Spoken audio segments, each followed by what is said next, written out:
Magandang araw po sa ating lahat. Narito ang ating weather update.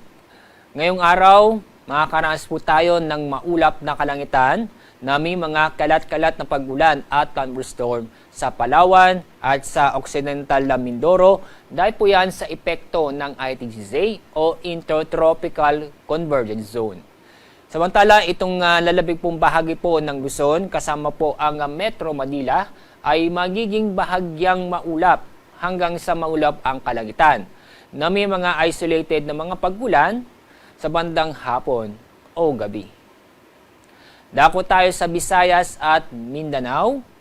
Dahil sa pag-iral pa rin ng ITGZ, inaasahan po natin ang maulap na kalangitan na may mga kalat-kalat na pag-ulan at thunderstorm sa Western Visayas, kasama na rin po ang Zamboanga Peninsula, Barm, Soc-Sargen, Lanao del Norte, Misamis Occidental at Davao Oriental.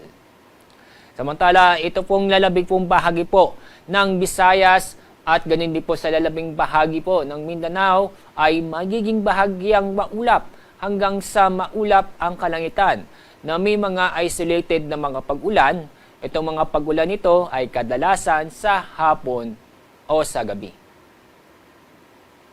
At yung makikita, halos buong bansa ay nakakaranas po tayo ng maulap na kalangitan dahil sa Intertropical Convergence Zone o ITGZ.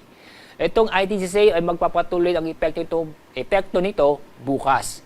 Kaya bukas, makakaasa pa rin o makakaranas pa rin ng maulap na kalangitan na may mga kalat-kalat na pag-ulan at thunderstorm sa Palawan, Occidental Mindoro, Western Visayas, Zamboanga Peninsula, Soc-Sargen at Barm. Ibig sabihin, itong mga lugar po nasa kanlurang bahagi ng ating bansa ay makakaranas ng mga kalat-kalat na pag-ulan. Ngayon at bukas ay wala po tayong inaasang low pressure area o bagyo sa ating o sa loob ng Philippine Area of Responsibility. At ngayong araw, wala po tayong gale warning. Pero mag-ingat pa rin ating mga kababayan na babalak o may planong pumalaot ngayong araw dahil sa mga pag-uulan o inaasam nating pag-ulan dulot ng ITGZ. Ang araw pong sisikat sa ganapong 5:34 ng umaga. Ang araw lulubog sa oras ng 6:30 ng hapon.